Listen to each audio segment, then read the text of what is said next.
So I think I should really make a channel where I just talk about sport, because I seem to always end up wanting to talk about sport really, but it has some correlation to life and to training, I suppose. But Roy Jones Jr., the former super middleweight heavyweight world champion, when he beat John Ruiz for the heavyweight title, moved up in weight to beat him. I think it was 2004, maybe 2003, around that time. There was an argument to be said that at that moment, Roy Jones Jr. was the greatest fighter, the greatest boxer, that had ever lived.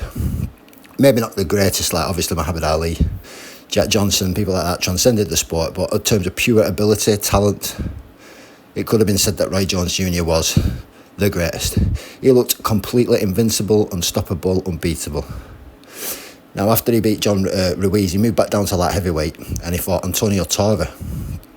And the first fight was a very boring, dull fight. And it ended up going to points, and I think Jones got the decision, if I remember correctly. But I know that in the rematch, Antonio Torva knocked Roy Jones Jr. out, sport cold. Something you never thought you'd see happen, ever. And then not long after that, Roy Jones Jr.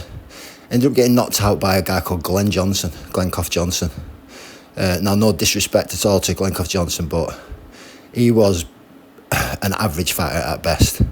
They used to call him the Road Warrior. He was, again, no disrespect, but like a really glorified journeyman, you could say. Although he did win a world title, he was not in Roy Jones' stratosphere. And I was watching Manchester City yesterday, and I've been watching them over the last 4 or 5 weeks, and I just see a perfect analogy and a perfect symmetry with Roy Jones Jr. 5 weeks ago, Manchester City had not lost a game of football for over a year, I don't think, at home, or an incredible record. 4 Premier League titles in a row, won the treble the previous season, best midfielder in the world, best striker in the world, you could say. They looked invincible. And then, obviously, Rodri got injured against Arsenal. Haaland has lost his form. Foden doesn't look right now. The midfield looks weak. And yesterday, Liverpool completely dominated them. I know the stats might suggest otherwise, but they completely controlled that game. Floyd Mayweather, when he coasted through fights, he let fighters. He took a round off here and there. And that's what Liverpool were like yesterday. They just took the foot off the gas, waited to counter-attack.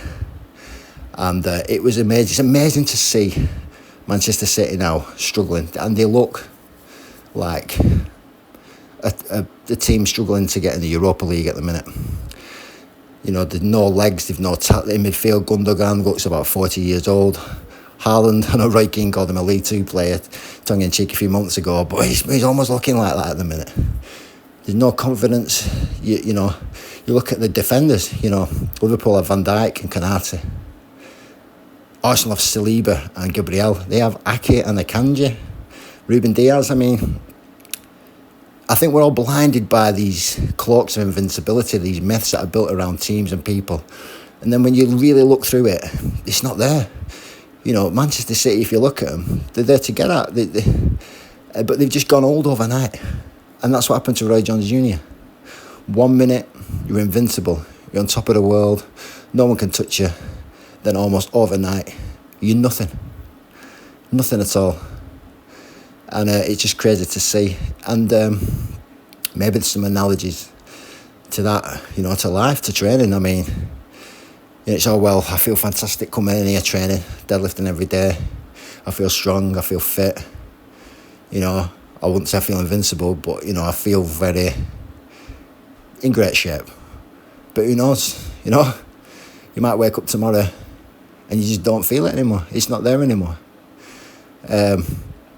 And it's crazy to think, that. And when you see greatness kind of, what's the word, demise, disintegrate, just go to pieces in front of your eyes. It's like I've watched Man City for years and thought, this is boring. They were so good, it was boring. You just want a team to at least give them a game, because they'd have 80% possession, they'd win 2-3-0, it'd be just coasting through it. And now, I dare to say it, but I almost feel a bit sorry for Pep Guardiola. And it was the same with Roy Jones Jr., he was invincible. And then one day he wasn't. He was old. And, think that can be said for training as well. But I don't feel old today. Felt quite good today training. Just squats today. Squats overhead press and burpees. Carrying on with the 50 burpees every day that I said I would do. Squats I did 10s today. I'm staying on 10s at 120 kilos for a bit. Did 3 sets, and the last set I tried to sink it as far as I could, and on the last rep I caught the bar on one of the safety pins and proper lost my way, if you see it on the video. So yeah, I'm good job there wasn't more weight on that, because I was all over the place. I should have just dropped it really, but I carried on. And then I went to the pressing. I'm doing 5s. When I do the 10s on the squat, I'm doing 5s with the press.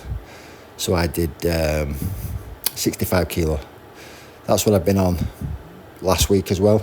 So probably keep it at 65 for 5s, and then 50 for the 10s on the overhead press, and just stay at that rep range and that weight range for a while instead of going up and down all the time. You know, build some volume there. For the deadlifts, I just worked up to a single at 180. Felt very strong. Did set a 10 at 170 yesterday, and a single at 220 I think the day before. But I'm feeling strong in the lower back. Feeling it's the thing, my lower back now. When I first started this deadlift every day, I was getting the odd tweak here and there, and I was getting some soreness in the lower back. Now I don't feel any at all. I feel like it's all in the glutes and hams with the deadlift. And yeah, dare I say it, I mean, my back seems to be holding up really well. It seems to be getting very strong and robust. And I notice it in long car journeys. You know, I used to be getting very tight and sore after 15-20 minutes sat in a car. But now, like 40-45 minutes, I'm not feeling it. I don't know if that's from the training or what, but yeah, feeling good. And I had to make myself do the burpees at the end. Said I was going to do 50 a day. I was quite tired after the squats and the pressing and the deadlift, but I made myself do it, you know, because I don't want to go down the Man City and the Roy Jones route. I want to keep feeling invincible.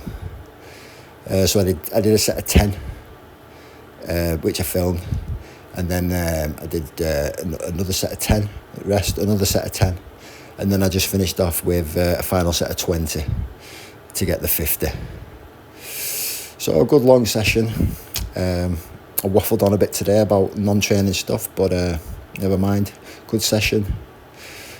Tomorrow I think we're back on the rack pulls and rows, and yeah, we keep at it, keep grinding away, and see where this ends up, this deadlift every day. But there's a bit left in me yet. I ain't ready for hanging the towel in yet. So, there you go.